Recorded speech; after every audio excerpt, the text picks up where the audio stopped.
If you hadn't already guessed, I like Download Festival just a little bit. 2025 will be my 12th year at Donington Park, having been to every real one since 2012. The pilot doesn't count because I refused to accept that I missed it because I had COVID. But over the course of those 11 festivals, I've seen every single headliner. So as we look ahead to this year's Download Festival, the first Download to have 3 brand new headliners since 2010, I thought, why don't we rank all 34 headliners since I've started going? Now, me and Walt, the Alt Vault dog, have been doing some reminiscing, and it's been really fun to go back and relive some of those amazing nights.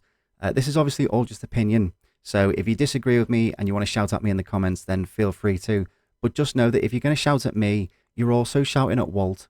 If you are coming to Download this year, then make sure you hit that subscribe button down below, because we've got lots of great stuff coming between now and this year's festival, including an ultimate guide for everything that you need to know before you get to the festival to prepare, what you can expect on site, all the facilities, and loads of other stuff. And if you want to go and check out our vlogs from previous years to see all the mayhem and the chaos and stuff we get up to, and if you want to see just what it's like on site day to day, then go and check those out as well. Right then, get yourselves comfy because we've got a lot to discuss here. Starting with, what's that? Walt says enjoy. If you're not drunk, this won't sound good. When Queens of the Stone Age were announced as headliners for 2024, a lot of people, myself included, kind of went, huh? They're a good band, don't get me wrong, and they do have some really good songs, but when they played in 2013 as main support to Iron Maiden, that kind of felt like their ideal spot, and they'd done nothing in the 11 years between that to really justify being pushed up to headliner. Then we learned that Download had asked 21 bands to headline that year, who were all either busy with other festivals, doing their own things, or simply just not touring. So taking into consideration that Queens were the 21st choice pick, we thought, okay, well, let's give them a chance to prove us wrong. And they didn't. Like, at all. We arrived late to the set because we were having a much better time watching Busted on the third stage, and there was nothing about Queens of the Stone Age's set that felt like it kept our momentum going.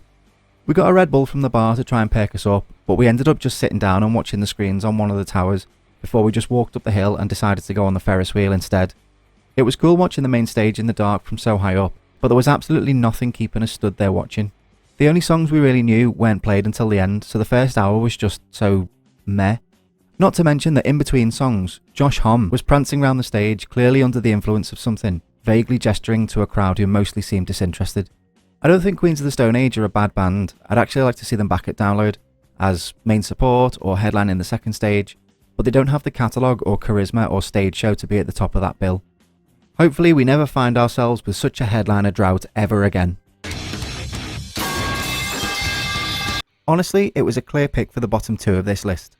When it was announced that 2023 would have 4 days of music instead of the usual 3 to celebrate the 20th anniversary of the festival, people started to speculate about what special surprise lay in store for the extra day. Then it was revealed that Metallica would be playing twice. Some people were absolutely ecstatic, some people hated the idea and thought it was kind of cheating, but me, I had other issues with the lineup. Right there, the Sunday headliners. Now I love Slipknot. I've listened to them since before they took the masks off, and the music video for Duality would come on Kerrang and Scuzz every 15 minutes, but as we'll come to discuss more as we get further up this list, this was their 5th time headlining, and their 4th since I started going in 2012. If you take away 2020 because the festival was cancelled, and 2021 because the entire lineup was smaller in scale and consisted of UK-based bands due to travel restrictions, then that means that almost half of the last 10 Download festivals have featured this band. As much as I love their music and their live shows, I'm just kind of bored by it now. There's definitely such a thing as oversaturation, and boy is Slipknot becoming that band. People are really quick to say that Iron Maiden and Metallica headline the festival way too much, but as we'll come to see, neither of them even come close to the repetition that Slipknot do. Also add in the fact that since they last played Download in 2019, ex-drummer Joey Jordison passed away, and both Chris Fane and Craig Jones had recently left the band. 3 pivotal members of the band's history that never even got a mention, nothing remotely close to that of Paul Gray at Sonosphere 2011. It all just left the set feeling a bit empty. We just sat on the grass with our fish and chips and a nice pint, and made the most of it while we were there. But there was never a moment, not even during the final song Spit It Out, with the now famous Jump the Fuck Up, where we felt like we were missing out by not being stood up to watch. I guess if you've seen them for the first time, then maybe you had a better experience. Maybe it is just Slipknot fatigue at this point, but it didn't feel like a show befitting the 20th anniversary of one of the world's biggest rock festivals. As someone who plans on going to this festival every single year, I beg that we don't see them again for a long time, and give some other artists the chance to fill out that slot instead.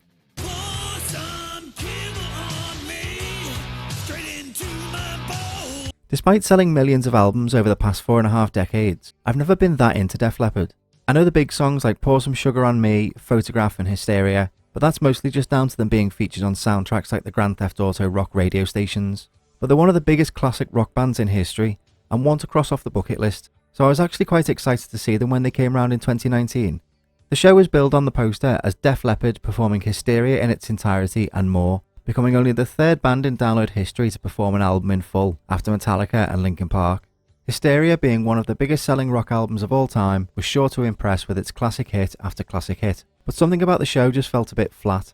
Maybe it was coming off the back of 2.5 days of horrific weather that soured the mood, but the show itself didn't feel all that impressive. Classic rock shows of the 70s and 80s were always these mythical events that you just had to experience, but this seemed to be just a big screen, I guess. Now I know Def Leppard are in their 60s and 70s, and so it's hard for them to match the physical show of some younger bands, but other bands such as Iron Maiden, Motley Crue and Kiss all have a show that you watch while you're singing along to some of the biggest rock songs of all time. But maybe they do this on their own independent tour shows, and maybe they wanted to just strip things back to showcase the music. Because Hysteria is a great album, and it should have been a great headline set too. They sounded good, but as a headline show, it just left me wanting something a bit more. I would say that I'm glad I was there to see them, even if only just to tick them off the list. But if they were to be announced for next year, I'd rather look at who's on a different stage, or just sit down at the back with a beer. Oh god, I'm getting old. Speaking of which, someone has been in my room and taken my beers. Another legend of the rock world that just had to be on the bucket list. Unfortunately, I think we got to see Ozzy Osbourne's solo show just a little bit too late. Having performed Black Sabbath's final UK festival show at Download 2 years earlier, Ozzy was back at Donington in 2018, his first time appearing at the festival with his solo project. Fans were finally able to see classics like Crazy Train, Bark at the Moon, Mr. Crowley, No More Tears, Mama I'm Coming Home, Hellraiser, Shot in the Dark, Diary of a Madman. What an incredible catalogue to pull from. This was Ozzy, not Sabbath. This was pure 80s, snorting a line of ants, biting the head off a bat, rock and roll legend, Ozzy Osbourne.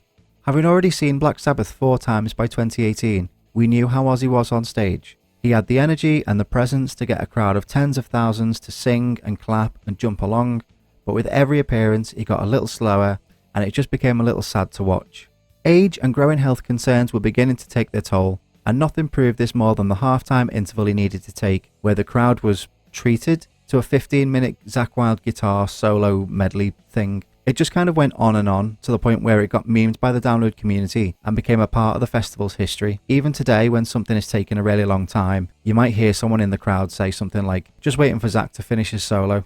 It was as good of a show as was to be expected by a man in his 70s, who'd done more illicit substances than every other rock star combined. But it just felt like you knew you were watching a man past his prime, who wanted to give the fans one last hurrah before he couldn't do this anymore. Ending the set with an encore of Mama I'm Coming Home, Black Sabbath's Paranoid, and then walking off stage to his and daughter Kelly's rendition of Changes being played over the speakers.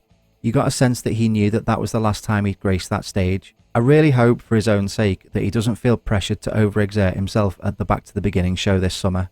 You, I am afraid, are maidenless. Every time Iron Maiden come to Download, people seem to complain that they're back again. I never understood that complaint, because although I've seen them headline this festival 3 times, it's always been at a time where the Maiden itch is just ready to scratch. But 2016 was the only time round that it wasn't quite the satisfying scratch, more the kind that only makes it worse and leaves a rash. Now that could be down to the weather in that year, which we'll talk about more later on, but the ground on that Sunday was just brown sludge. People were making the most of it by just getting stuck in with a bit of mud wrestling, but for the most part I think the crowd was just so low on energy due to it being so cold and so wet. But despite that, once the show started, it was mostly dry skies, and people almost forgot about the conditions because it's Iron Maiden. The set started with 2 songs from the new album, The Book of Souls, which didn't grab people in the same way that a classic would have done. Give everyone a big song to sing along to, and they instantly stop caring that their toes are freezing and their tent is washed out. It wasn't until 6 songs in that we got a truly iconic Iron Maiden song in the form of The Trooper. But before that, we were given a 13.5-minute long song from the new album that hardly anyone knew the words to. People were bored, people were starting to leave, and even though I was stood only a few rows from the front barrier, you could tell that even the die-hard Maiden fans just weren't really feeling it. Then we got another 10-minute song from the new album, before finally being treated to hits like Hallowed Be Thy Name, Fear of the Dark, and Number of the Beast. But this was almost the end of the set, and as good as those songs are, it wasn't enough to make it a very memorable show. There were emotional moments, such as Bruce Dickinson dedicating Tears of a Clown to the late Robin Williams and making a plea for mental health awareness. and then later dedicating Blood Brothers to victims of the Orlando gay nightclub shooting, which had only happened earlier that day. Bruce led a really emotional choir of thousands of people in support of the victims of the tragedy, making one of the most emotionally charged moments of a headline set I've ever seen at Download. Unfortunately, this wholesome moment, followed by the closing song Wasted Years, wasn't enough to say it had been a great show overall. Going down? I can't think of many better ways to hype up a crowd for a band coming on stage for their final ever Download performance than Aerosmith in 2017. After being treated to a montage on the screens showcasing a history of the band's legacy, flying through 40 years of albums, magazine covers, live shows and behind the scenes archive footage, the band took to the stage with guitarist Joe Perry and the demon of screaming himself, Steven Tyler, rising onto the platform that jets out into the crowd. So far, so good. But from here on, the energy noticeably dipped. They started with Let the Music Do the Talking, which hardly anybody knew the words to. This is the problem with these shows that I've ranked lower down. You've got to start so strong that if you take a dip throughout the set, you've banked that good enough vibe with the crowd and got them on board already. There were people visibly bored after the first song, despite Steven Tyler being as lively and rowdy as he always is. After this, we got a set half full of classics and half full of stuff just not popular enough to keep the momentum up. 4 songs were covers, which only made us wonder why things like James Brown's Mother Popcorn, during the encore no less, wasn't taken out and replaced with songs that were noticeably missed, such as Eat the Rich, Back in the Saddle, Train Kept a Rollin', or Toys in the Attic. What was advertised as Aerosmith's last hurrah felt like it went out with a whimper, which is a real shame considering how captivating they can be live. Similar to Def Leppard, there was no show to watch, no pyro or stage production, but Aerosmith are a band whose physical energy is the show you watch. Steven Tyler is the show. But something this time round felt a little lackluster, and knowing how good they've been in the past, as we'll talk more about later on, the noticeable drop in quality, I'm sorry to say, made this probably the most disappointing entry on this list. You think it's funny to take screenshots of people's NFTs, huh? Behind Enter Shikari, Avenged Sevenfold are my second favourite band. I've loved them for 20 years, I have so many of their shirts in my wardrobe, and I even once got a bro hug from Sinister Gates. And I never showered again. So putting their 2024 set this low down on this list seems crazy to me really, but after really thinking about it, it could have been even lower. Sure, they played Save Me, something I never thought I'd get to see live, and yes, we got a very emotional rendition of Fiction, which did make me cry, but the rest of the set was mostly stuff from the new album, which besides songs like Cosmic wasn't really the best, and certainly wasn't enough to whip up much energy from the crowd. The horrendous weather we had for the entire festival had really got to people, and so the crowd itself was emptying quickly, as people were just going back to the camp to sit down, or even to pack up and go home. Which isn't Avenged's fault, but they were giving people who were on the fence about staying absolutely nothing to stay there for. It's quite telling that we had enough space by the screen tower to set up our chairs and stand in front of them, without getting in anyone's way. Even the production was just really lacking.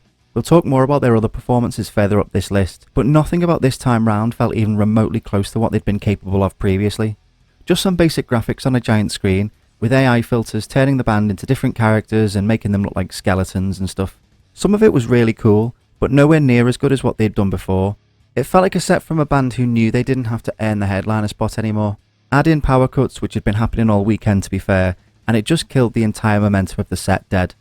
The reason it gets placed so high on this list is because when they busted out the hits like Nightmare, Afterlife, A Little Piece of Heaven, and Hail to the King, which was dedicated to all the dads in the audience with it being Father's Day, it was a reminder of just how good they are as musicians, and that they have such a strong catalogue that helped define heavy music in the noughties and early 10s. It really is such a shame that they didn't utilise it more. If I'm elected, growing a beard will become a criminal offence. You might think that putting 2 Iron Maiden shows so far down this list is insane, and for a long time I would have agreed with you. But for such an iconic band, a band that I love listening to very much, and I've always maintained that are one of the biggest and best live bands on the planet, something about Iron Maiden in the last few years just hasn't hit the mark. This time round in 2022, the set was more fleshed out with hits when compared to 2016, but first we had to get through 20 minutes of new album stuff. Again, songs that nobody really knew. It's all well and good bands still being active and bringing out new music, but festival shows like these need songs from the off that everyone can sing along to. Iron Maiden are a crowd band, they know how to put on a show, but for the first chunk of this set, the vast majority of the crowd were silent. As it went on though, we finally got those huge hits and a stage show fitting of them. Rare treats such as Sign of the Cross and The Klansman gave a much needed taste of variety to fill out an otherwise standard set, and the changing of backdrops every few songs made the stage feel bigger than it was. A standard Iron Maiden set list is still better than what a lot of other bands can produce, but after so many times of seeing them, you want it mixing up a bit. The show just felt a bit run of the mill, things we'd seen before and things we'll no doubt see again. The real highlight was seeing a World War II bomber suspended from the top of the stage, swinging about above the band to give the feeling of ducking and weaving during a dogfight for the finale of Aces High. It was nice of Bruce to acknowledge that we were finally back together at Download in a field celebrating live music after 2 years away, but that just seemed to highlight that people had been waiting 3 years for this show and wanted something a bit more. There was just something about the energy of the show that didn't quite hit, like you were waiting for a next gear to kick in. They say leave people wanting more, but I think in this case we just wanted more from the start. Let's go save Christmas! To the Kiss Copter! There aren't many bands quite like Kiss. Genuine rock royalty who, whether you love them or hate them, have earned their spot as a household name even outside of the rock sphere. You say the name Kiss to anyone old enough to understand what music is, and they'll more than likely know who you're talking about. They may not know the names of any songs, they might not know who's in the band, but you show them a picture of the makeup and they'll know exactly who it is. They have an insane catalogue of some of the biggest rock songs of all time. Detroit Rock City, Rock and Roll All Night, Love Gun, I Was Made for Loving You, all of them on the setlist in 2015, and all of them accompanied by one of the most extravagant stage shows in music history. It's the face paint, the costumes, the sparks, the flames, the fireworks, the drums on a platform that raises up 30 feet in the air, and standing platforms for the other members that swing out over the crowd. It's the zip line from the stage over to a platform by the sound tower that singer Paul Stanley uses to get closer to the audience for a few songs before flying back. There's not a single person who's seen Kiss live that can say that they're boring. But they're not. Incredible. If you were to watch the stage show with the volume turned off, then we might be talking about a top tier performance, but unfortunately the music never sounded as tight as it should be. This is a band who, despite different lineups, have been together for almost 50 years at this point. These are songs that have been performed literally thousands of times. So when there are so many moments where the songs feel out of time, or the band members feel out of sync with each other, or there's missed notes, it only makes me feel like they either can't play the songs like they used to, or they just don't care. They put so much effort into the show that I really can't see it being the latter. Paul Stanley is a great frontman, there's no denying that. He even manages to sell the more cheesy and outdated elements of a proper rock show, something that not many people can pull off. But hearing him trying to desperately hit some of the higher notes that he just couldn't reach was quite sad and kind of detracted from the enjoyment of the songs overall, even with thousands of people singing along to every word. It was highlighted even more when they played Black Diamond, sang by drummer Eric Singer. This really highlighted just how much better his voice was than the actual singer in Kiss. This was the first time I ever got to see Kiss, and we didn't know that they'd be back there 7 years later, so I'm glad I went and crossed it off the bucket list while I could. I was pleasantly enjoying the entertainment value of it all, and I guess Kiss is now more of an entertainment brand than a solely musical outfit, but most of the setlist did nothing for me, and even the ones we did know just sounded a bit off. An incredible stage show combined with a lackluster performance just makes a painfully average entry overall. I am Iron Man. When it was announced that we'd get to see Black Sabbath one more time in 2016, we were so happy. Having seen them a few times already, they were already crossed off the bucket list, but we felt like with the announcement of their split and the aptly titled The End World Tour, this would be a chance to say goodbye to the band that started this entire thing. This was obviously nearly a decade before their final show at Villa Park 9 years later. We knew that after such a long career and years of substance abuse, they probably weren't going to sound the best or be the most active on stage. Add on to that guitarist Tony Iommi's 4-year battle with cancer, which he thankfully managed to overcome, and we never really expected a mind-blowing performance. But still, it was going to be an emotional show, and we were determined to be there as part of music history. Which is why it was so frustrating to see people leaving the set early and heading back to camp. Now, something you need to understand about Download 2016 is that it was given the nickname Brownload. What started with 2 days of glorious sunshine switched drastically on the Friday, the day before Sabbath's headline slot. Most people were lucky enough to escape with nothing damaged, but it did dampen the spirits of a lot of people who were caught out in shirts and shorts, while we apparently had an Olympic swimming pool of rain dumped on us in a single afternoon. When Sabbath came on stage on that Saturday night, we thought we'd withstood the worst of it. We even took our chairs and sat up on the hill for most of the day's music, because the ground was so wet and muddy that every dry bit of the arena had already been claimed. By the time their set had started, most people were starting to forget that they were cold and wet, and just wanted to enjoy the show. But halfway through their set, the rain got heavier and heavier until it just became too much for some people, who then headed back to camp to get dry and warm, which is completely fair, and when I say I'm frustrated at them leaving, it's more that I'm frustrated that they had to. Black Sabbath deserved to go out with a bang, and it was such a sad sight to see visible lines of people heading up the hill to escape the elements, while the grandfathers of metal were tearing through the likes of War Pigs, Iron Man and Children of the Grave. Admittedly, I almost packed up my chair and went back too, but stood there in my poncho, draped over everything I had on me at the time. I figured that I wasn't going to get any drier on the walk back to camp, so I may as well stay and watch. And I'm so glad that I did, because it was actually quite an emotional experience. The show itself wasn't incredible, but it was still a special memory that I'm very thankful to myself for not missing out on. It's very ain't grown up.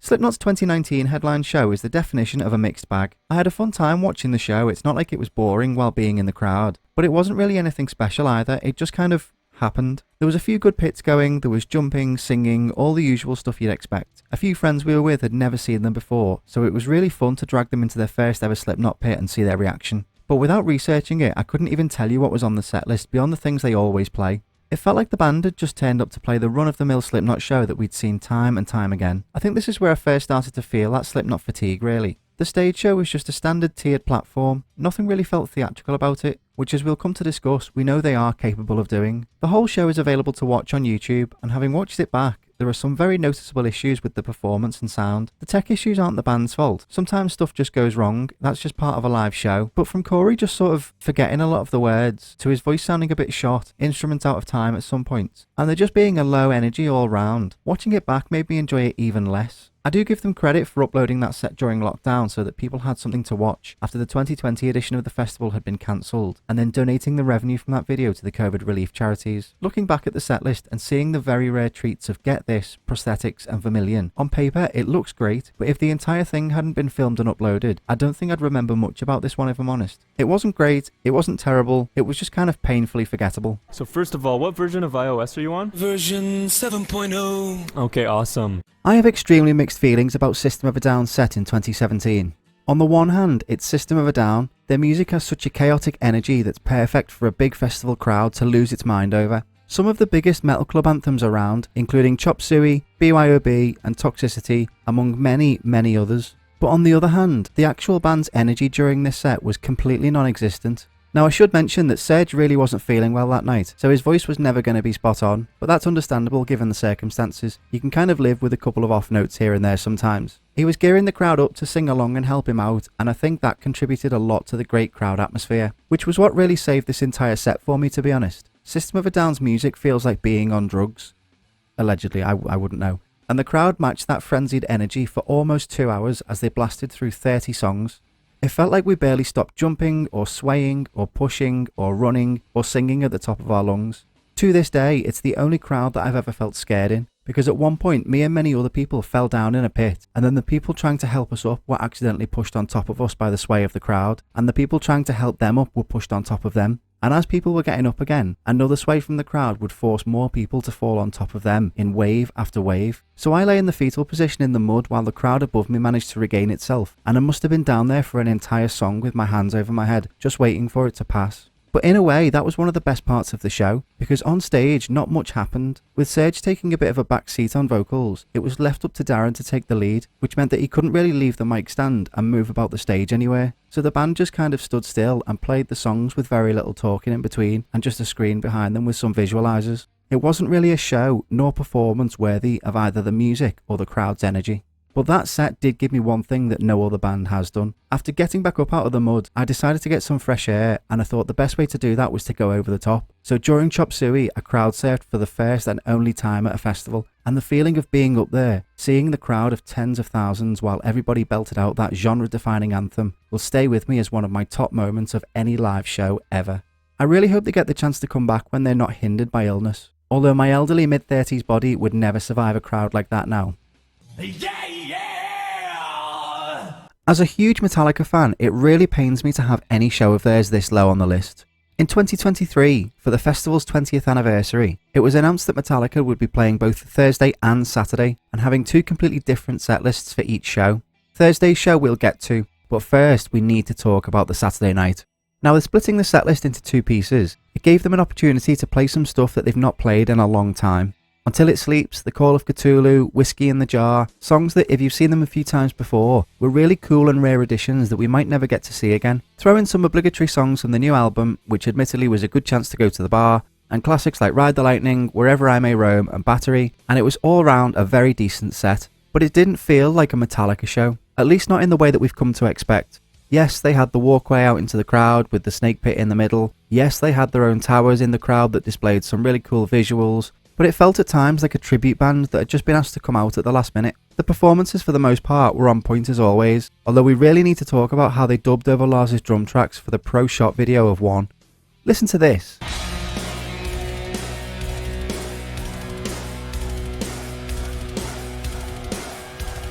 And now listen to what we recorded live.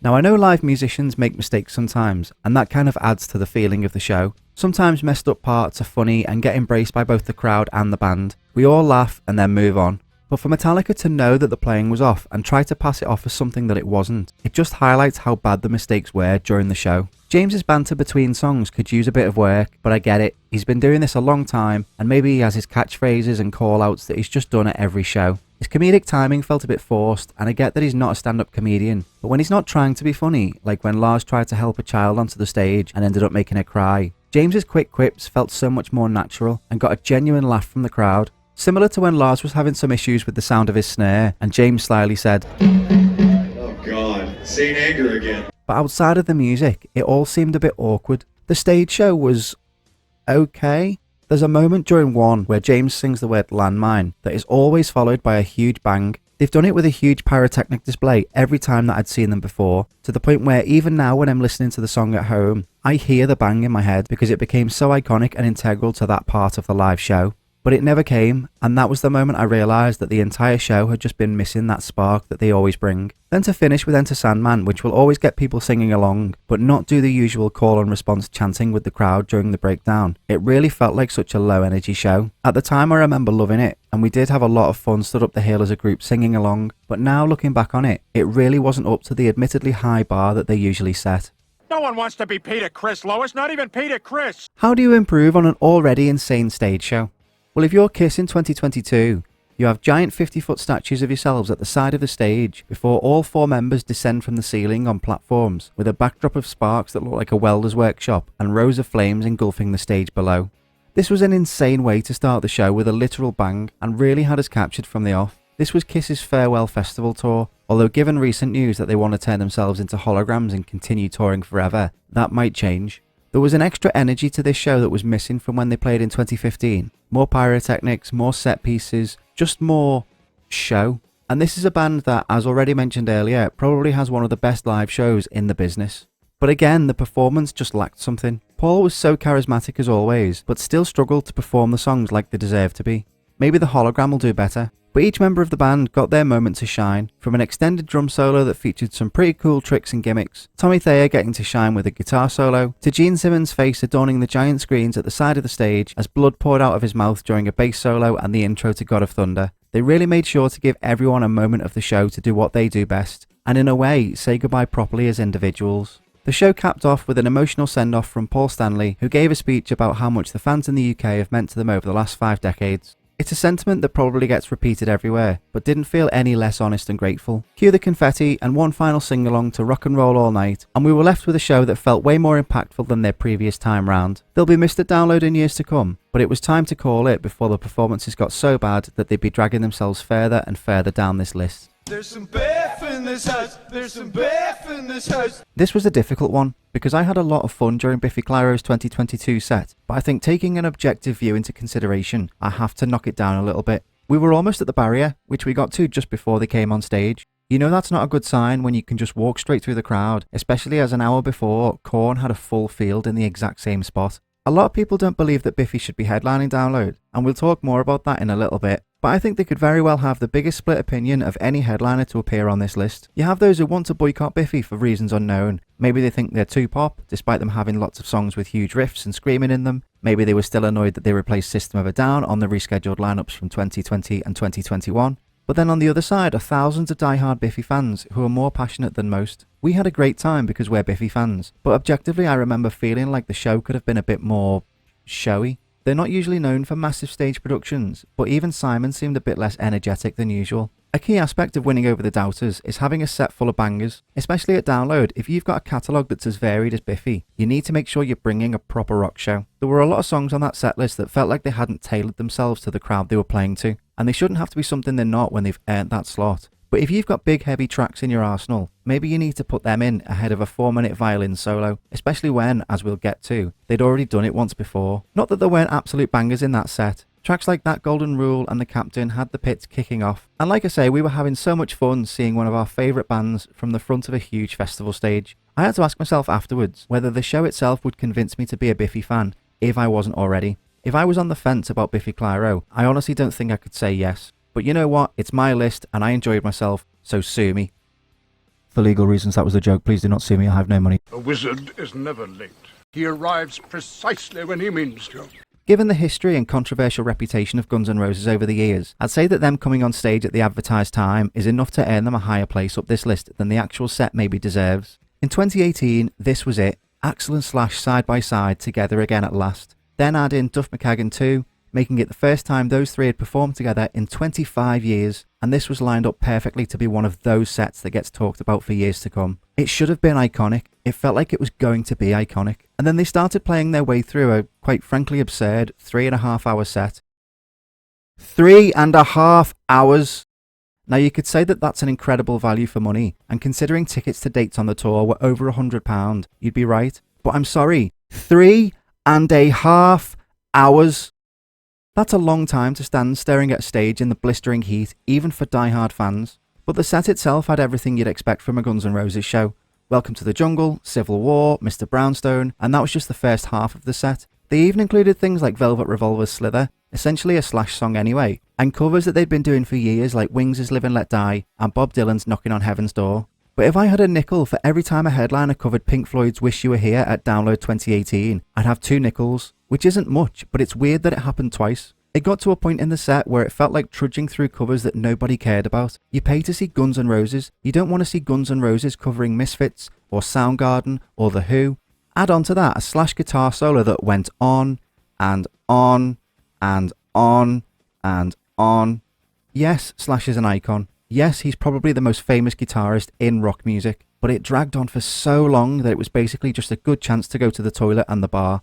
It felt so unnecessary, like padding to fill out the extraordinary set length, when I think it would have been better to just blast through a tight, non-stop 2-hour set of some of the biggest rock songs ever written. If that had been the case, then we're talking easily top 10 on this list. But despite all of that, hearing the opening piano note of November Rain as the sun sets was one of those rock royalty moments that lives with you forever, and then going crazy for the firework display during the closing of Paradise City. Just, oh, chef's kiss.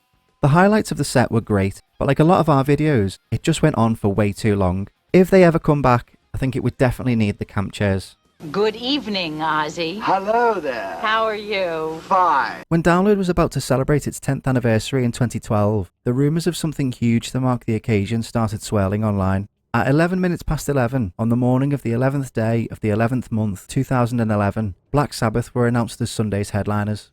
At the time, Sabbath had been going through a bit of a rollercoaster patch, between splitting up and reuniting, going off to do other projects with members of different iterations of the band. It was confirmed that for the first time in 7 years, the original lineup of Ozzy, Tony, Geezer and Bill would be playing together again, with Download and Lollapalooza being the only scheduled shows of the year. But when Tony was diagnosed with lymphoma and Bill pulled out a month before Download due to not being given a signable contract that reflects some dignity and respect as an original member of the band, everyone thought it was destined not to happen. But Tony started receiving ongoing treatment and Bill was replaced with Tommy Clufetos, who played drums for Ozzy's solo band, and the show went ahead. This was our first ever Download, and it really felt like something that was going to be remembered as part of the festival's history. To mark the monumental occasion, Sabbath came on stage to a montage and medley of clips from the band's entire catalogue, going back over 40 years. When the band came on stage to the familiar sound of bells, it truly felt like we were witnessing more than just a show. This was history. They smashed through a set of greatest hits and had the crowd locked in and singing along to every single word. I remember being a 20-year-old kid staring at the stage and thinking, that's Ozzy. That's Ozzy fucking Osbourne. By the end of the show, all I could do was take a quiet minute to reflect on the fact that I'd just seen the band that had started it all. Ozzy was a lot more active than he would be 4 years later, and considering Tony was going through chemotherapy at the time, he played incredibly well. It was quite emotional when Ozzy gave him a tribute, calling him the real Iron Man. This got a huge roar from the crowd, and you could tell that that show was something that meant a lot to all of them. But I think objectively it was an okay all-round set. There wasn't really anything show-wise that stood out, and even in researching this I had to go back and watch videos of the set to remember much about it. I know it was 13 years ago, but parts of it just seemed to fade into the background behind the occasion itself. But what a way to cap off the final night of our first ever Download. Moments like that are why I was instantly hooked on going every single year from then on. Folks, Bugs, bugs, bugs, bugs, bugs, bugs, bugs. I'm going to be really honest here. I don't remember much about Slipknot's 2015 set at all. The thing that stands out to me when I try and think about it is the circus-style stage production they had, which was really cool. It really felt like they were trying to go back to some of that horror aesthetic that they'd been known for early on in their career. And yeah, that's about it really. I put it in the middle of this list because that's exactly the word I think of now when I look back on it. Mid.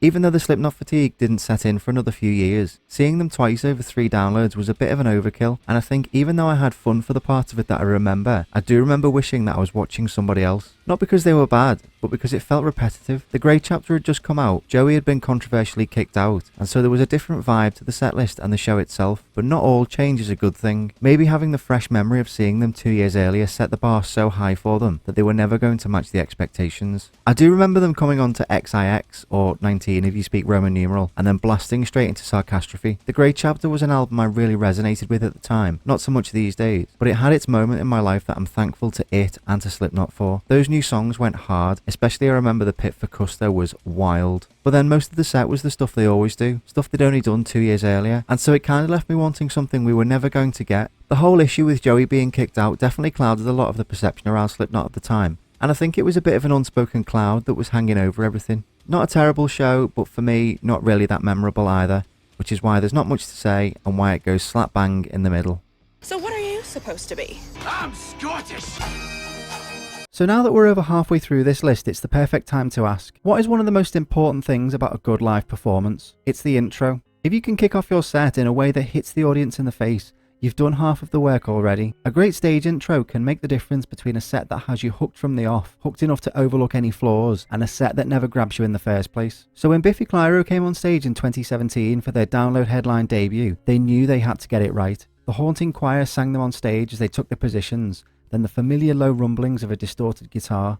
The opening lines of The Wolves of Winter built up to that first big moment. An explosion of streamers erupted from the stage and caked the audience as the music kicked in, and we were off. It seemed like the perfect choice to start the set with, not only because of its perfectly crafted intro, but because the line, "We have achieved so much more than you possibly thought we could," immediately told the doubters that they were wrong. Like I mentioned earlier, a lot of people didn't think Biffy Clyro should have been headlining Download. A lot of people still don't think they should be headlining Download, despite having done it twice and played the festival 8 times overall. They're often referred to as not Download material, but if a band has played more times than Iron Maiden, Metallica and Black Sabbath, maybe they're more Download material than people give them credit for. They were originally supposed to be headlining in 2012, before a certain band that we'll get to later said that they'd play a very special set, meaning Biffy got bumped down to main support. So this was something that was really 5 years in the waiting. They had something to prove in a way, and they put on a show worthy of some of those naysayers' approval. A lot of people came away from that show admitting that they were wrong, and with them doing a heavier set than you'd see them do at, say, Leeds Fest, you get the sense that although they don't care what people think of them, they did want to cement themselves as worthy of the prestige of that slot. There was a relatively small crowd to start with, maybe in part to the set clashing with Rob Zombie, but once people started coming down the hill and joining in, it seemed like the energy that the band and the crowd had were feeding into each other and just kept growing. Simon was great at galvanizing the crowd, and you could feel how happy he and the others were to be up there. Rare performances of 9/15 and Jaggy Snake were a nice treat for hardcore fans, while still having the big anthemic sing-along tracks like Mountains and Many of Horror. Closing song Stinging Bell ascended into a cacophony of sound and light with bagpipes and fireworks. Even if you're not a fan of the music, nobody can deny that on their day, Biffy know how to put on a show.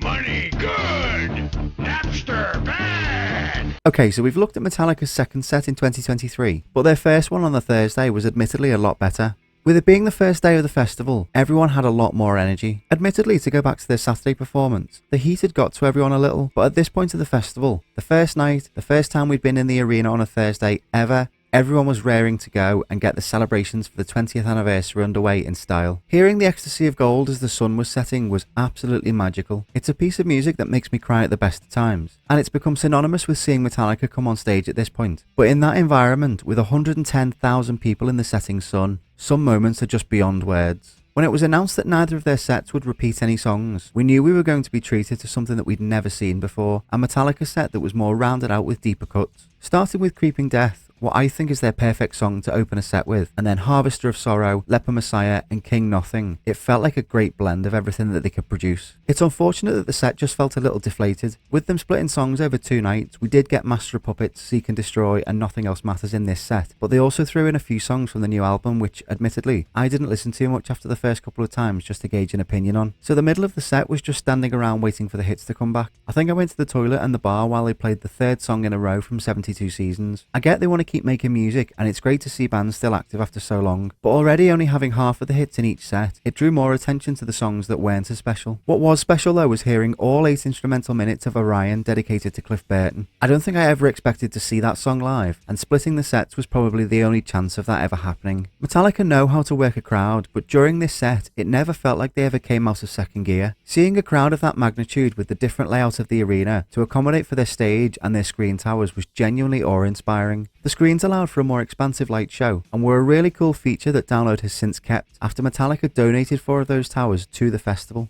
I think it was a very interesting and unique idea to do 2 shows. I actually really like the idea, but you run the risk of each set feeling a little worse than one full one of banger after banger. Unfortunately, I think they suffered from that a bit here, but still a very fun time and a chance to experience parts of such a legendary catalogue that we might never get the chance to again. It's just a shame that the performance fell slightly short of the occasion.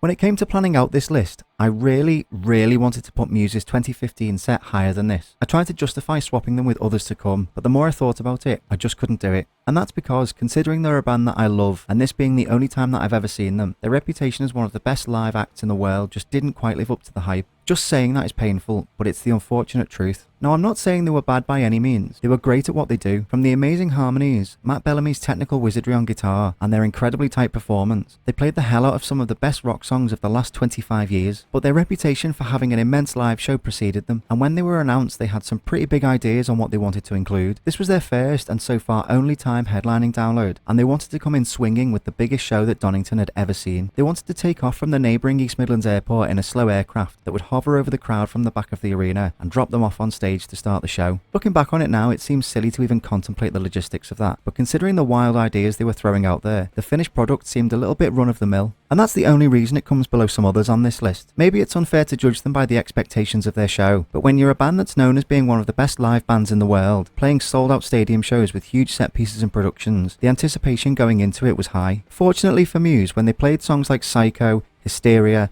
Plug-in Baby, Supermassive Black Hole, and Stockholm Syndrome, they were incredible. The crowd was bouncing, the band were musically perfect, and then, when we heard the man with a harmonica ringing out across the darkness, you knew that what was about to come would be special. This might be controversial, but I think Knights of Sidonia is the Bohemian Rhapsody of alt-rock. I don't have time to explain that right now, maybe some other time, but there is no way that you can stand still or stay silent during that song. It is easily one of the greatest rock songs ever written, and the ending riff might be the single greatest rock riff of all time, and if you want to argue about that in the comments, I will die on that hill. Hearing some 80,000 people absolutely belting out those powerful words before the build and then explosion into that moment, the entire crowd bouncing as one, singing as one, might be the single most adrenaline-fueled moment there has been on that stage, and that alone is worth bumping it up a few places. Unfortunately, it's not a set I remember too much of. The absolute highest of highs with a little bit of filler in between. It was right on the cusp of being incredible. Where are these nuts tonight? I hope they don't get ratioed. Despite being a Fall Out Boy fan, I wasn't really expecting much when they were announced as 2024 Saturday night headliners. I remember thinking that their time to be pushed up to that top spot was probably about a decade earlier, and I hadn't really heard much about them being an exceptional live show to watch. But boy am I glad I was wrong. They really leaned into the theatrics and performance aspects that I think separates headliners from non-headliners. You pay good money for these big shows, and especially at Download where the stage is so big, the crowd is so huge, and the budget is capable of funding some of the weird and wonderful setups we get. There's a high expectation that comes with being a Download headliner. Fall Out Boy tried to cram in as much as possible, starting with Patrick Stump on the big screens singing the opening lines of Disloyal Order of Water Buffaloes, dressed in a hospital gown and being assessed by doctors and nurses, before tearing the gown off and bursting onto the stage with the rest of the band. From there, they they played a kind of eras set, starting with a few songs from their first album, Take This To Your Grave, complete with the backdrop of a grey brick wall, just like the cover of the album. Then they moved on to second album, From Under the Cork Tree, where the backdrop changed into the Hunter's Cabin from the Sugar We're Going Down music video, and then the theatre stage from the album cover. This went on throughout the set, like the next section for Infinity on High, when Franklin the Winged Sheep descended from the ceiling and stars were projected all over the entire stage. Honestly, there was so much happening between every few songs that we could be here for a while just talking about all the details, the subtle references to music videos or artwork from their entire catalogue. It felt like a true celebration of the band's history. By starting with their earlier stuff, they immediately banged out all the big nostalgic hits like Grand Theft Autumn and Dance Dance. Anyone in the audience who was on the fence about them headlining, and there were quite a few, were instantly reminded of just how important and influential this band has been, especially to this next generation of fans who were becoming the new Download regulars. It was a great way to hook people in with the songs they knew, and make them stay when they played songs from later in their career, which is typically less favoured in that crowd than their earlier stuff, because everyone was having so much fun with the vibe and the constantly changing show. All those doubters had to admit that they were wrong.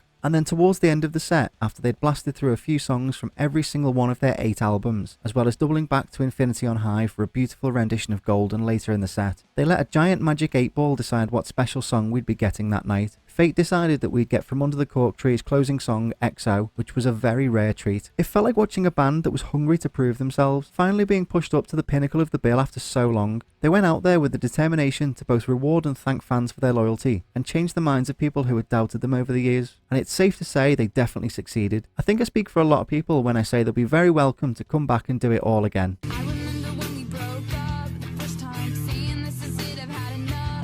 If I'd have told myself before this show that 6 years later I'd have Tool's 2019 set outside the top 10 shows I'd ever seen, I'd have been convinced that I was lying. Now don't get me wrong, this was a great set, and the fact that it didn't make it into the top 10 is proof of just how good What's Still to Come truly is. For their first UK show in 12 years, and my first time seeing a band that had shaped who I was as a musician, headlining my favourite festival, everything was in place for this to be the greatest thing I'd ever experienced. And in that moment, it was. It genuinely was a life-changing experience hearing those intricate and precise songs being performed by arguably some of the world's greatest technical musicians, especially Danny Carey, who a case could be made for as being the greatest living drummer, a man whose ability on a drum kit just makes me sad that I'll never come close. Hearing that, combined with the insane visuals, and believe me, we'll talk about those in a minute, had me transfixed on that stage. What they can do with lights and imagery and colour, when combined with their methodical progressive music, definitely earns them a spot as one of the best live bands I've ever seen. From the twisted, creepy shapes of distorted humanoid creatures engulfing every screen, to the absolutely insane imagery of the net of being,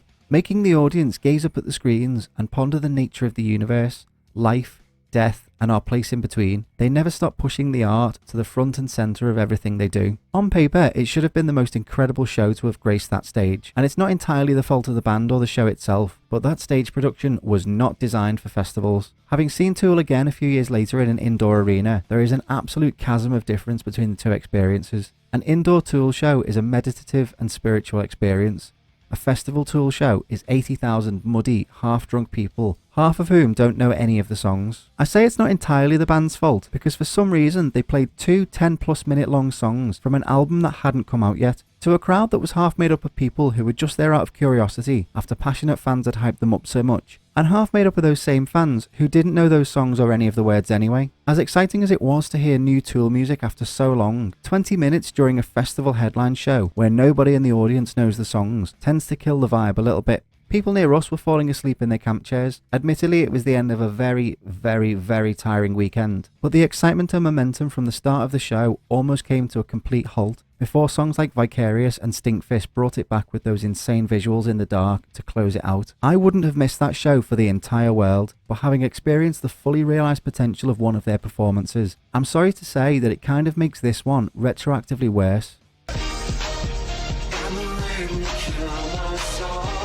Now this is more like it. Slipknot's 2013 set was up there with some of the best sets I've ever seen from them. Certainly the best at Download. If I'm being completely honest, it was the last time that Slipknot felt like, well, Slipknot. Drummer Joey Jordison would leave a few months after this set, and if you couldn't tell from all the other times we've spoken about them on this list so far, their entire presence just never felt the same, having gone down to only 7 members out of the iconic 9. If someone were to ask me what Slipknot looked like on stage, I would say boiler suits, obviously masks, kegs, and Joey's iconic drum platform, which was designed to rise up and spin around at the end of the show. All of that was on display here. They wore the dirty grey boiler suits from the Iowa era, complete with barcodes, a goat on the back, and their numbers on their arms. This used to be Slipknot's uniform. They'd always turn up in the same outfit as if they were one unit, something which unfortunately has been lost over the years. I think that's why, looking back on it now, it feels like the best show I've seen from them at Download. It all felt like a throwback set without really being treated as one. The crowd was absolutely wild for this show. Most of the setlist came from the first 2 albums, giving us some of the heaviest songs from any Download headliner ever. Things got so chaotic that the front barrier broke not once, but twice. Both times, Corey stopped the show immediately, first during Before I Forget, and then again during Left Behind, and made sure that everyone was safe before even thinking about carrying on. I was in that chaos in my Slipknot jumpsuit and Joey mask, and it was not comfortable at all, but I didn't care. The energy was so intense that the adrenaline carried me and thousands of others through, but even then I was still struggling. I fought my way out of the intense pit and back towards the separation barrier by the sound tower. I had to ask the stewards to lift me out because I felt like I was about to pass out, and they guided me towards a back gate that opened to the back of the sound tower. It's a good job I did this because at that same moment, Clown was walking up the separation towards the tower with his baseball bat, saw me in my uniform and clutching my mask, and gave me a flash of the devil horns. I watched the rest of the set from by the sound tower and was extremely grateful for the well-timed rain to cool off during Psychosocial, literally starting as they sang "And the Rain Will Kill Us All," finishing with an onslaught of Sick, People Equal Shit, and then Surfacing, which was dedicated to Paul Gray with his number 2 being displayed on the backdrop, and Joey doing his usual trick of playing a drum kit that rotated both vertically and horizontally. By the end of the set, everyone was exhausted, but in the very best way possible. There was an energy, an atmosphere, a feeling you just don't get when watching Slipknot anymore. It was angry,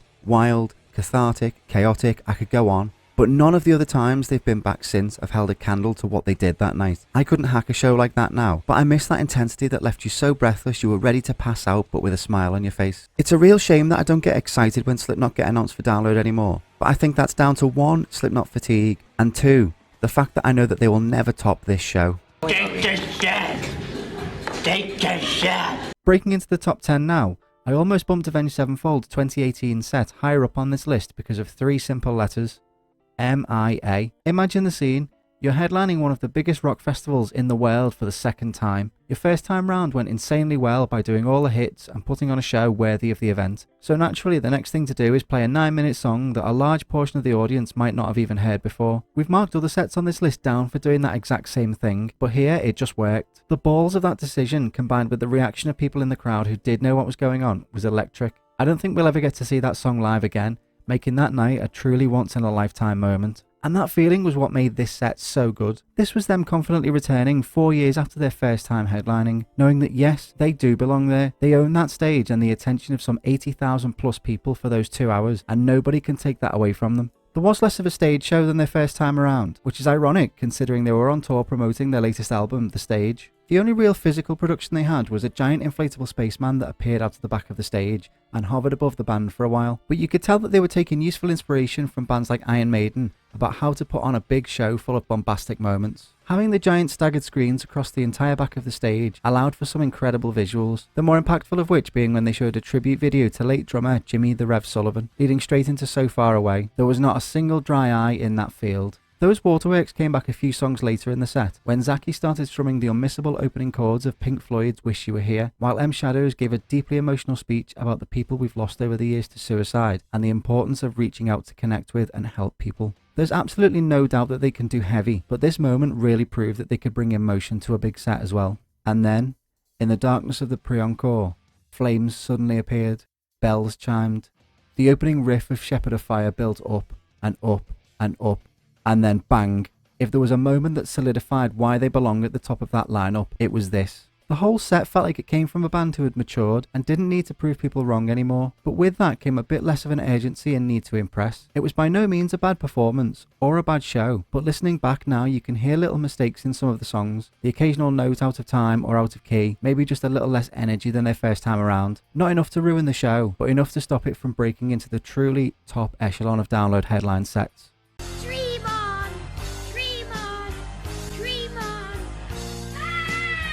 There are rock shows, and then there are rock shows. Aerosmith in 2014 felt like the last great rock show, as if all of those legendary ones you heard about from the 70s and 80s were all happening right here, right now. It felt like something from a different era, one that modern audiences never got to experience the first time round. No stage props, no displays on the screens, just the band on stage becoming the show that you can't look away from. There aren't many bands who can make a show feel like something more than just a festival headline performance, but that night Aerosmith did just that. The evidence is there to prove this one for me, because they filmed the entire set for a live DVD, Aerosmith Rocks Donington. This was a proper classic rock show. The things that were great in 2017 were turned up to 11 here. Whether they were just better 3 years earlier or they were making sure to put on the best possible display for the DVD, it doesn't matter. Steven Tyler commanded that stage and every single member of that crowd, from conducting over 80,000 people in chorus after chorus of some of the biggest rock songs of all time, to demanding everyone's eyes and attention were on him and his bandmates. The energy he demanded from the entire crowd was electric. Not only do Aerosmith have a stacked catalogue of upbeat rock anthems, but when they slowed things down for a quite frankly breathtaking rendition of Don't Wanna Miss a Thing, it really felt like Aerosmith at Donington 2014 would be considered up there alongside some of the most iconic shows in not just the band's history, but in the all-time rock greats. And things only got more special when Steven came out onto the platform that jetted out into the audience, sat at a white grand piano, and performed a hauntingly powerful version of Dream On. Joe Perry ascended to stand on top of the piano to play the solo, and it really was like watching something from a different time. It felt like we were watching something truly iconic. The DVD recording doesn't do justice to how loud and emotional the crowd was, and to this day, just remembering that moment makes me well up a bit.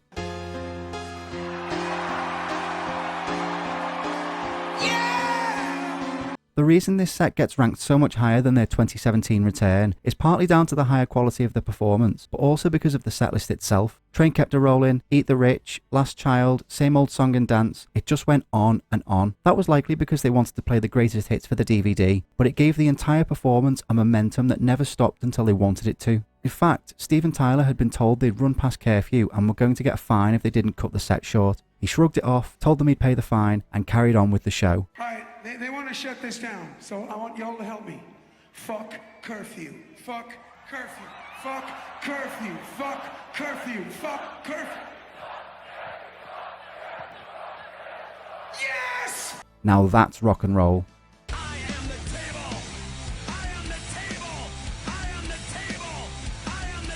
The year was 2011. On the 10th of November, Download posted this image. There it was. In honour of the 10th year of the festival, your first headliner for 2012 is Metallica, playing the Black Album in full.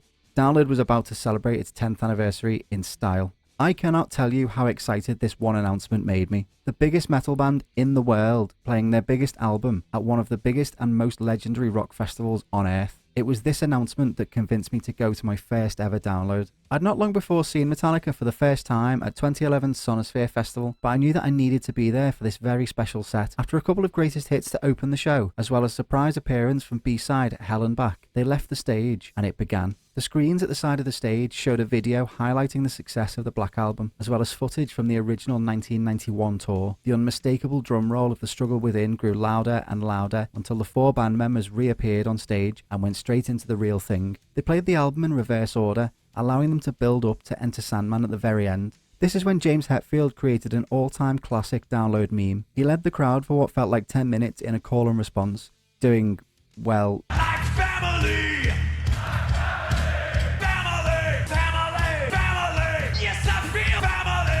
It did feel kind of cringe at the time, and it did get some funny side eyes, but the crowd played into it and gave us all a bit of a laugh between ourselves. Add on a few extra greatest hits like Battery, One, and Seek and Destroy to finish, and you've got arguably the strongest set that's ever graced that stage. As it got dark, they really made use of the lighting system they brought with them, and what a light show it was. Strobe lights and lasers flickering in time with Lars's double kick drum, which was in time this time, fireworks for the climax of the Black Album itself, and intense pyro. When that landmine effect actually went off during One, you could feel it all the way back up the hill. This set was the reason I bought my first ever Download ticket and never looked back. Without it, this list wouldn't even exist, so it gets a few bonus points for that too. Probably the single most hyped up set I've ever seen, certainly on this list, and not one moment of it disappointed.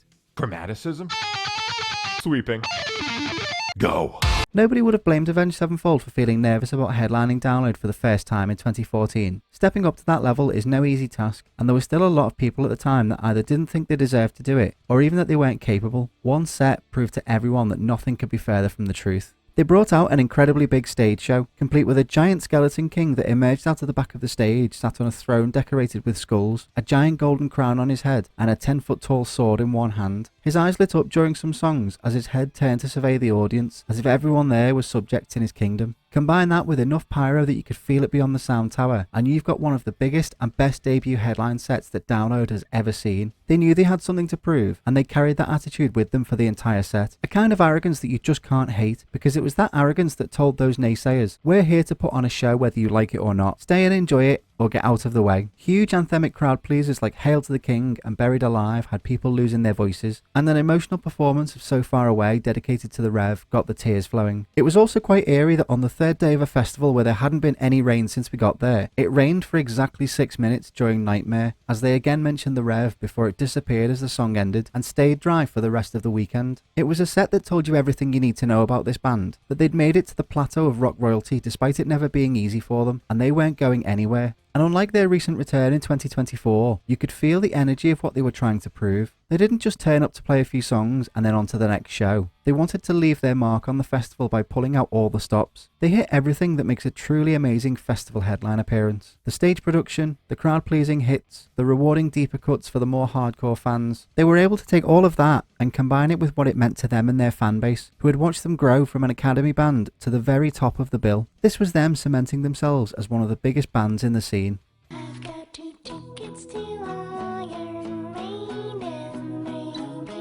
We've had some Iron Maiden stinkers on this list so far, and I think the reason that those other ones are so low down is because their 2013 performance set the absolute standard for what an Iron Maiden festival show could and should be. They branded it as Made in England in celebration of the 25th anniversary of their iconic 1988 performance at Monsters of Rock, and included a trip through classic after classic after classic. In fact, most of the songs they played that night also featured on the setlist of that legendary show a quarter of a century earlier. The crowd knew every word of every song. There was no 10-minute long song that had only been released the week before. This was essentially the greatest hits. As a World War II fighter plane roared above the Donington countryside, concluding with a final sweep that was so close that it made the ground rumble, they burst out to an eruption of noise from the crowd. It was the first time I'd ever seen a band get that kind of reaction from a crowd that size, and it was an atmosphere that has stayed with me ever since. It was everything you'd expect Iron Maiden to be. It was them truly living up to their reputation as one of, if not the biggest metal band on the planet. 100,000 people hanging on Bruce Dickinson's every word. From the very silly, as he talked everyone through the ingredients of a traditional Sunday roast, to the iconic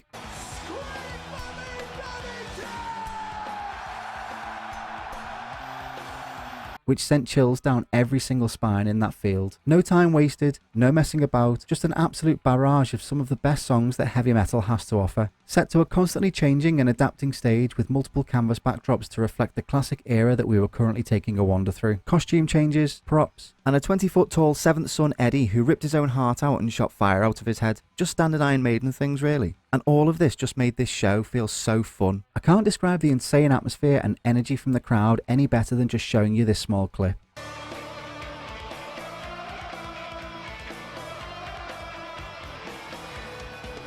There are less than a handful of moments in Download history that have the gravitas and power as that. Iron Maiden became the band they are by doing what they do exceptionally well, and in my many, many times having seen them, this was them at their most exceptional best. Alexa, tell me another joke. Rammstein have the greatest live show on the planet. Now that we've agreed on that, their 2016 set was almost flawless. They're famous around the world for being the German band with the fire, and yeah, that's pretty much the gist of it. Every song has an event.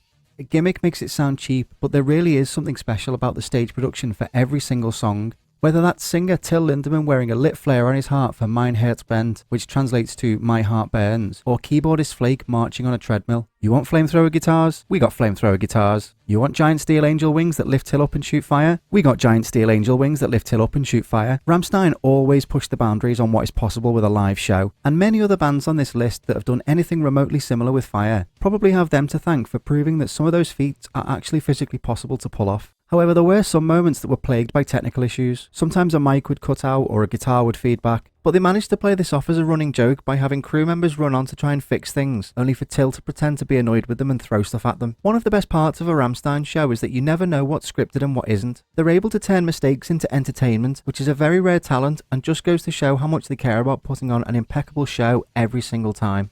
They put their blood, sweat and tears into this production, and you could definitely feel that passion in everything they did. But those mistakes couldn't get in the way of an overall amazing live experience. Their signature pounding industrial metal had the crowd bouncing along to every upbeat song, singing along in a completely different language. When it came time for softer songs like Earn a Dish, which we were treated to a rare acoustic version of, the emotion and passion wasn't lost in translation. The biggest complaint I have about this set was that it wasn't as full of their biggest hits as it could have been. Sometimes it's great to see deep cuts, but sometimes it can leave you wanting a little bit more. This was certainly the latter, but when none of those lesser known songs are any less entertaining as part of the live show, it just goes to show how good the show is overall. Smack my bishop! Smack my bishop! Before we get started, the following section contains heavy use of flashing images, so if you need to, you can skip to this timecode on screen right now. We're going back to where it all began here, the very first band I ever saw headline Download. When The Prodigy were announced for 2012's 10th anniversary celebration, alongside the legends that are Metallica and Black Sabbath, not everyone was originally convinced. You'll always get the purists that think branching out dilutes the festival, but if anything, this set only made it stronger. Speaking in interviews ahead of the festival, they spoke about it being a challenge, a chance for them to step up to a crowd that was there for the music first and foremost, even calling Download the best festival in the UK. So going into it, they knew they had to pull out all the stops and do something special. They'd worked on the production for the best part of 6 months, and you could definitely tell. One of the conditions for headlining was that they would be supported by Chase and Status, who are even further out of the typical sound found at Download than the Prodigy are. But Chase and Status got a huge turnout who were up for the energy that they brought, proving that this crowd was ready for what was to come. You could feel the excitement for what we all knew was going to be absolute madness. You just have to look at the crowd's reaction to know what kind of show it was. The Prodigy, being who and what they are, don't have any slow songs, so the entire set was a non-stop onslaught of energy, turning the crowd into a communal tidal wave of jumping, dancing, stepping, raving, singing and pitting. High-tempo remixes of already high-tempo tunes such as Spitfire were sending the 100,000 people there into an absolute frenzy. Then came legendary rave tunes such as Firestarter, Voodoo People, Breathe, Smack My Bitch Up, and even more recent additions to that iconic list like Omen, which kicked everything up into a completely different gear. Paramedics and stewards were having to carry people out of the crowd and to the nearest safe zone away from the next wave of crowd surfers coming over the top of the barrier. Nothing stopped moving for about an hour and a half. The ground shook like I've never felt that field shake since. People were letting loose, going crazy, completely lost in the vibe of the music. Add to that the lights, the lasers, the flares and the strobes. It all grabbed you by the throat and never let you stop until it was done with you. Some atmospheres are just simply beyond words. Keith, rest in peace, and Maxim were both at the top of their game, getting the crowd pumped up and ready to go again and again and again. Every single track was iconic and was incredibly well received by the crowd and proved that there's maybe more to this rock and metal festival than meets the eye. It's this performance that set the groundwork for Download expanding and experimenting with the new ideas that keep it fresh and exciting. I think if I had the opportunity to relive one set out of all of these on this list, this would be in the top 2 contenders, although along with the next entry on this list, that might partly be for sentimental reasons. I'm Spider-Man. And here we have the single most sentimental entry on this list. When Linkin Park were announced alongside Avenged Sevenfold and Aerosmith for 2014, I was, let's just say, a little excited, but then I read what was under that Linkin Park logo, Playing Hybrid Theory in full. Oh my god. Now if you're of a certain age, Hybrid Theory was more than just an album, and if you are of that age, I hope your back is okay, mine's not great. That album is widely regarded as a generation-defining moment, a moment in alternative history that created an entire new generation of fans. It remains to this day one of the most influential heavy albums of all time, and is possibly the most important debut rock album since Guns N' Roses' Appetite for Destruction. This wasn't just excitement for a set, it was a moment in music history. Hybrid Theory had never been played in full before, and Download had been chosen to host this once-in-a-lifetime event. The band put everything into it, every note was perfect, every one of Chester's iconic screams was devastatingly heartfelt. It was a crushingly heavy set from start to finish, giving everyone in that crowd a chance to release some of that youthful angst that had been building since the first time they'd heard it. Like with other one-off sets mentioned on this list, the show started with a video on the screens showcasing some behind-the-scenes footage from the original album release and tour, combined with special interview footage and clips of them rehearsing some of the songs that they hadn't played in over a decade. The excitement was palpable, and even now just thinking about hearing that opening drum sample of Papercut as they ran on stage gives me goosebumps. And because Hybrid Theory is only 38 minutes long, that left over an hour for the rest of their insanely stacked catalogue. The set was split into 2 acts, the first being a celebration of the album that started it all, and then Act 2 being a collection of medleys, remixes and bangers from the rest of their career. They even gave away a few copies of The Hunting Party by tossing them into the crowd, which had only been released while we were at the festival, so hardly any of us had even heard it yet. Also, we have to talk about it. This was the last time that Chester Bennington played Download, and was actually the last time he performed By Myself, Forgotten and Pushing Me Away before his tragic death in 2017. We've spoken about him in other videos, but he truly was the voice of an entire generation, and getting to see him perform is one of the many privileges this festival has given me over the years. This ended up being the only time I ever got to see him perform live, and for that reason alone, I couldn't leave it out of the top 3. It is probably my greatest ever gig-going regret that I wasn't down at the very front for this show. If there was one performance, not just a Download headliner, but one set that I've experienced that I'd relive if I could, it would definitely be this one.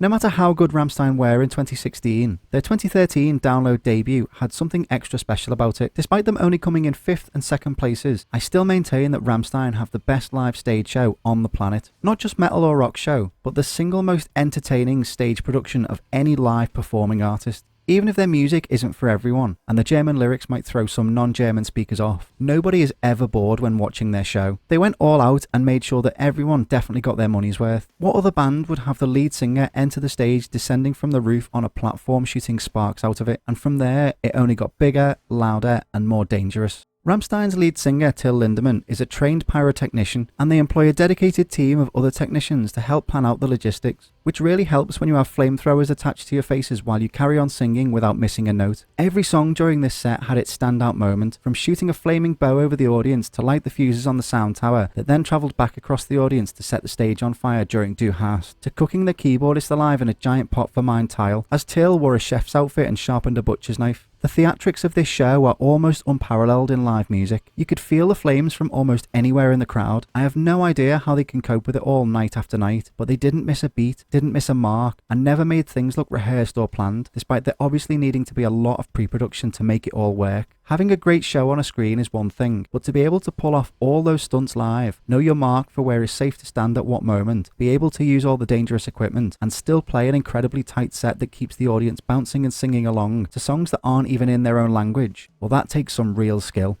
And in case you're not convinced of just how full this stage show was, we haven't even spoken about the sparking giant metal crossbow being waved about by Till during Du riechst so gut, the stage intruder who caught fire, who to this day we have no idea whether was part of the show or not. Till and Flake's reenactment of certain intimate actions during Buch dich, which, to give you a clue, translates to bend over, or the giant phallic cannon that Till rode across the front of the audience while spraying foam over everyone, most of which I can't even show on YouTube without the likelihood of this video being demonetized. All of this while being the only non-English speaking band to ever headline the festival and managing to get 100,000 people singing along anyway, although most were likely getting the words completely wrong. It was a very difficult decision to leave them in 2nd place, and I did go back and forth swapping these two about.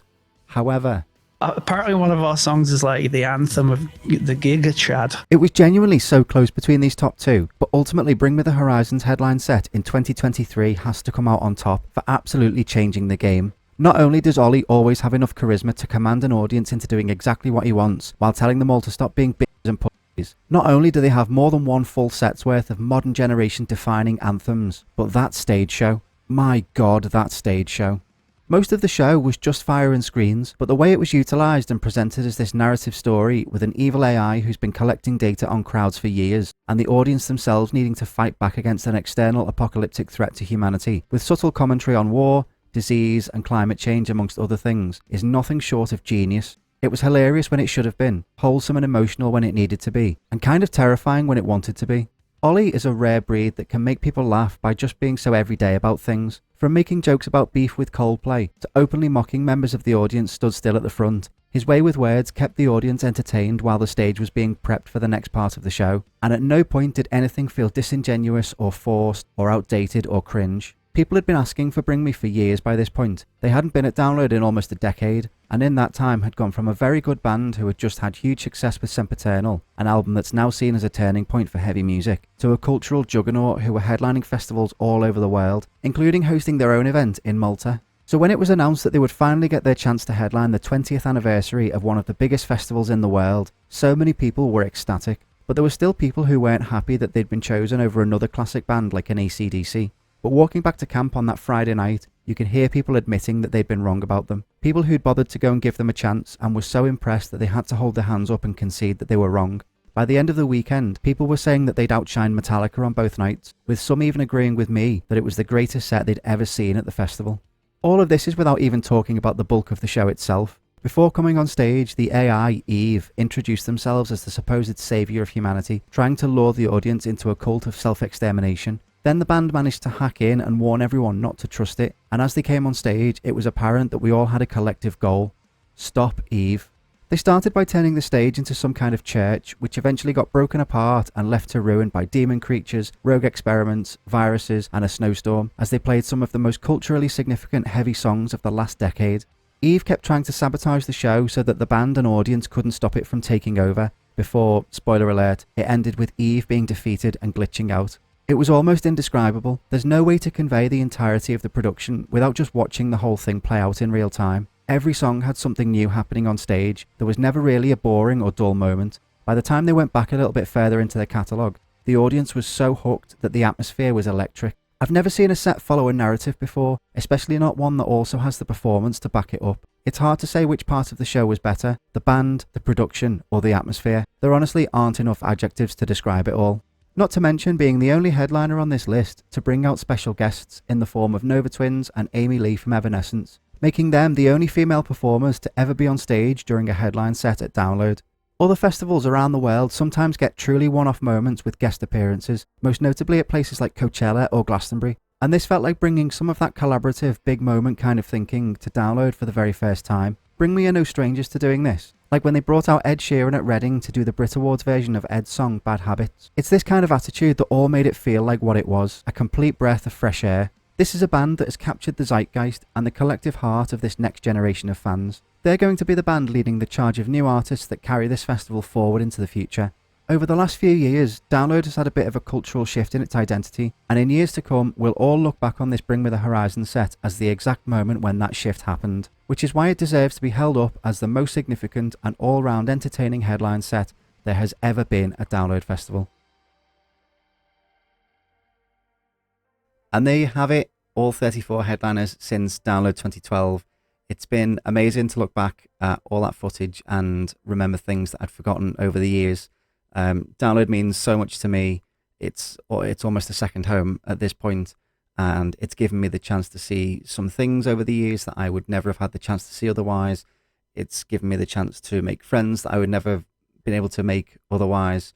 So thank you to Andy and to all the team over at Download HQ.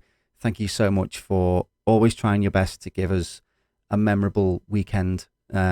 It's just been incredible what will now be 13 years, and we're looking very much forward to the future of this festival as well. Hit that subscribe button if you want to see more stuff like this. We've got ultimate guides for festivals, we've got a huge summer coming up, lots more festivals, lots more vlogs, and a video from the final ever Black Sabbath show, which is going to be incredible in July, so make sure you don't miss that. If you want to catch every single video early, and if you want your name in the credits of videos, then head over to our Patreon. The link is in the description down below. And thank you to everybody who supports us over there. The money from that goes straight back into the channel and basically funds everything that we do. So thank you so much. Thanks so much for watching all the way to the end. I know it's been quite a long video, different kind of video though. So let us know in the comments what you think. If you'd like to see more, like ranking, tier lists, ratings, stuff like that, let us know in the comments down below. We'll be at Download, so feel free to come and say hi if you see us there. From me, from all the team, and from Walt, thank you very much for watching, and we will see you in the next one. Toodles!